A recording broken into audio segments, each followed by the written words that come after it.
வளை. அடிவயிற்றில் ஆவேசத்துடன் சொருகப்பட்ட அந்த 9 அங்குல கத்தி கல்லீரலையும் மண்ணீரலையும் சிதைத்து மரணத்தை உண்டாக்கியிருக்கிறது. மரணம் இரவு 8 மணியிலிருந்து 9 மணிக்குள் நிகழ்ந்திருக்கலாம். போஸ்ட்மார்ட்டம் ரிப்போர்ட்டில் கண்களை ஓடவிட்டிருந்த இன்ஸ்பெக்டர் தன்ராஜ் ஒருமுறை அந்த மரணத்தின் கோர தன்மையை நினைத்து சிலிர்த்தார். இன்ஸ்பெக்டர் பதவியேற்ற இந்த 6 மாத காலத்தில் அவர் கையாள போகும் 3வது கொலை கேஸ் இது. முதல் 2 வழக்குகளில் குறிப்பிட்ட நபர்தான் குற்றவாளி என்பதற்கான அறிகுறிகள், தக்க ஆதாரங்கள் கிடைத்ததன் பயன் வழக்குகளில் அலைச்சல் இல்லாமல் போய் ஹாயாக குற்றவாளிகளில் ஒருவனுக்கு மரண தண்டனையும் இன்னொருவனுக்கு ஆயுள் தண்டனையும் வாங்கி தந்தார். இந்த கொலை வழக்கு அவரை கண்ணாமூச்சி ஆட வைத்தது.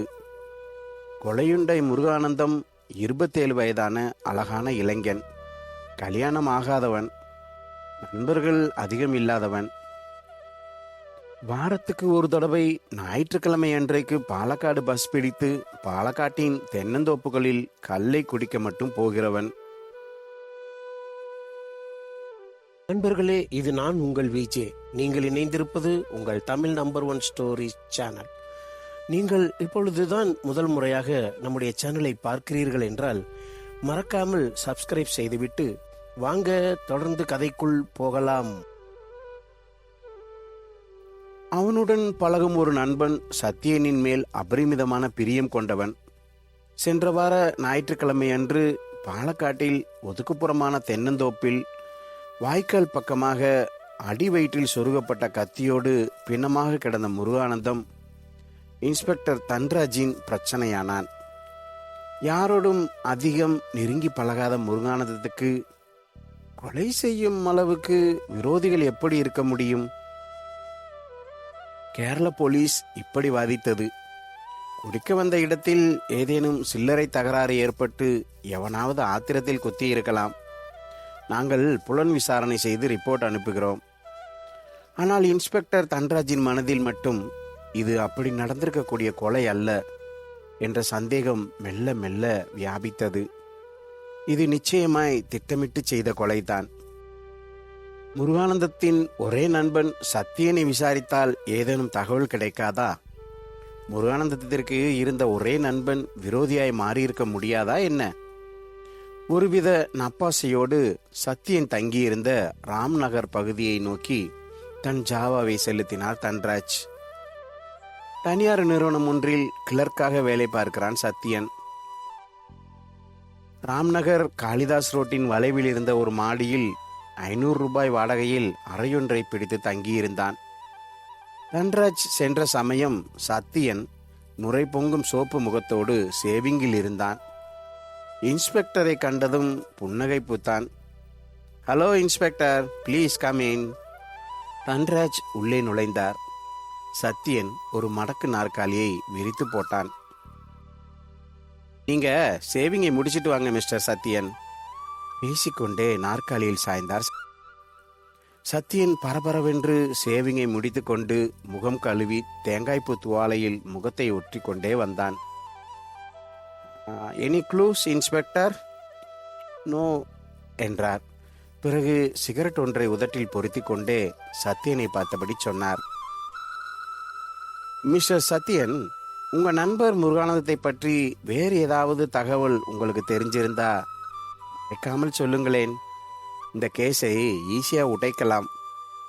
ஏன்னா அவருக்கு இருந்த ஒரே நண்பர் நீங்க தான்.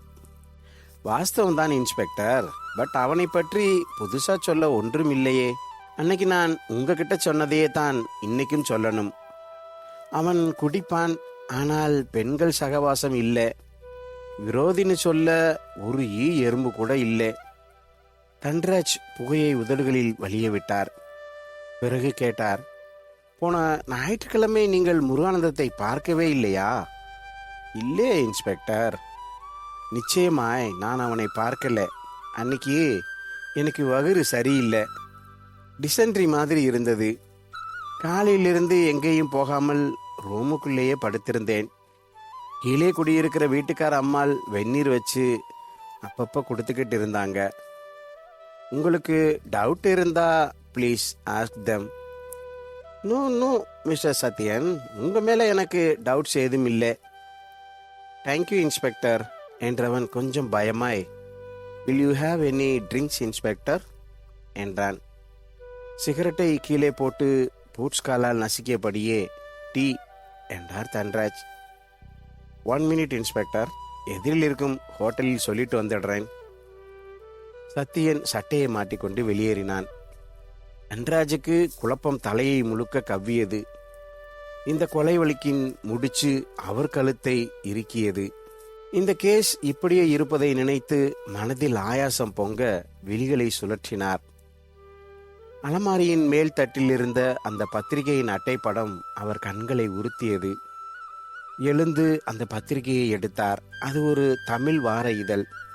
தேதியை பார்த்தார். போன வாரத்திய இதழ். பக்கங்களை திருப்பத் தொடங்கினார். துணுக்குகளை மட்டும் படித்துவிட்டு சினிமா விமர்சனம் ஒன்றை படித்துவிட்டு மலமளவென்று பக்கங்களை புரட்டிவிட்டு புத்தகத்தை கவிழ்த்து வைத்தார். அந்த இதழின் பின்புறம் அட்டை இப்போது கண்ணில் பட்டது. அதை அசட்டையாக பார்த்தவர் சட்டென்று நிமிர்ந்து உட்கார்ந்தார். உடம்பெல்லாம் அந்த பரபரப்பு மோத ஆரம்பித்தது. பின்புற அட்டையின் வலது பக்கமாய் விழிகள் நிலைத்து நின்றது. அதே வினாடி சத்தியன் மாடிப்படிகளில் ஏறி வரும் சத்தம் கேட்டது. அந்த வார இதழை கையில் எடுத்துக்கொண்டார் தன்ராஜ். சத்தியனே 2 கண்ணாடி டம்ளர்களில் டீயை எடுத்துக்கொண்டு உள்ளே வந்தான். முகத்தில் லேசாய் வியர்வை. என்ன மிஸ்டர் சத்யன், நீங்களே வாங்கி கொண்டு வந்துட்டீங்களா? என்னால உங்களுக்கு சிரமம். இதில் என்ன சார் சிரமம்? ப்ளீஸ் டேக் இட் என்றான். தேங்க்யூ. டீயை எடுத்துக்கொண்டார் தன்ராஜ். ஒரு வாய் டீயை உறிஞ்சியபடியே கேட்டார், இந்த வார இதழ் உங்களுடையதா மிஸ்டர் சத்யன்? ஆமாம் இன்ஸ்பெக்டர். ஏன்? இல்ல, இந்த வார இதழ்ல ப்ராஸ்டிடியூஷனை பற்றி ஒரு அருமையான ஆர்டிக்கிள் போட்டிருக்கான். வீட்டுக்கு எடுத்துட்டு போய் படிச்சுட்டு தரலான்னு நினைச்சேன். புத்தகம் உங்களுடையதா இருந்தா கொஞ்சம் சாவகாசமா தரலாமோன்னு தான் கேட்டேன். With pleasure inspector. இந்த புத்தகத்தை நீங்களே வேணும்னாலும் வச்சுக்கோங்க, என்னோடது தான் உற்சாகமாய் சொன்னான் Sathyan. Thank you. By the by Sathyan, எனக்கு ஒரு விஷயம் தெரிஞ்சாகணும். கேளுங்க சார். இந்த வார இதழை எந்த கடையில் வாங்கினீங்கன்னு சொல்ல முடியுமா மிஸ்டர் சத்யன்? ஒரு கணம் முகம் இருண்டான் சத்யன். அடுத்த கணமே, ஏன், நம்ம ஊர் சென்ட்ரல் பஸ் ஸ்டாண்டில் தான் வாங்கினேன் என்றான். தன்ராஜ் பாதி டீ டம்ளரை வைத்துவிட்டு எழுந்தார். குரலை சற்று உயர்த்தி கொண்டார். நிச்சயமா இந்த வார இதழை நீங்க நம்ம ஊர் சென்ட்ரல் பஸ் ஸ்டாண்டில் வாங்கல, பாலக்காடு பஸ் ஸ்டாண்டில் வாங்கியிருக்கீங்க. இந்த இதழின் பின் அட்டையில் பாருங்க. சத்தியன் உயர்த்து போய் எழுந்து அந்த வார இதழின் பின்பக்க அட்டையை பார்த்தான். அவனுக்கு இதயத்தை அடைத்தது. இதை எப்படி கவனிக்காமல் விட்டோம்? அந்த வார இதழின் பின்பக்க அட்டையில் அழகான ரப்பர் ஸ்டாம்ப் முத்திரை, அந்த எழுத்துக்கள் தெரிந்தன. Sriraman Nair book stall, Palakkad bus stand, Palakkad. எல்லாவித தமிழ் புத்தகங்களும் கிடைக்கும் ஒரே கடை. தன்ராஜ் சத்யனை கூர்மையாக பார்த்து கொண்டே சொன்னார், போன வாரம் ஞாயிற்றுக்கிழமை நீங்கள் பாலக்காடு போயிருக்கீங்க. சாயந்தரம் 6 மணி வரை உங்கள் ரூமில் இருந்துட்டு கீழே இருக்கிற வீட்டுக்காரங்க சினிமாவுக்கு போனப்புறம் நீங்கள் பாலக்காடு போயிருக்கீங்க. முருகானந்தத்தை தீர்த்து கட்டிட்டு 9 மணிக்குள்ளார திரும்பி இருக்கீங்க. உங்கள் ஃப்ரெண்டை எதுக்காக கொலை செஞ்சீங்கிறத இனிமே உங்கள் வாயிலிருந்து வரவழைக்கிறது எங்களுக்கு சுலபம். ஸ்டேஷன் வரை ஒரு நடை வந்துட்டு போறீங்களா மிஸ்டர் சத்யன்? சத்யன் திகைத்து போய் நின்றான். வாங்கின கடனை 4 பேர் எதிரே இருக்கையில் அநாகரிகமாய் அடாவடித்தனமாய் கேட்டு முருகானந்தம் தன்னை அவமானப்படுத்தினான் என்பதற்காக கல் குடிக்க போன அவனை பாலக்காடு தென்னந்தோப்பில் சூரி கத்தியால் கிழித்து போட்டுவிட்டு பஸ் ஏற பாலக்காடு பஸ் ஸ்டாண்டுக்கு வந்தான்.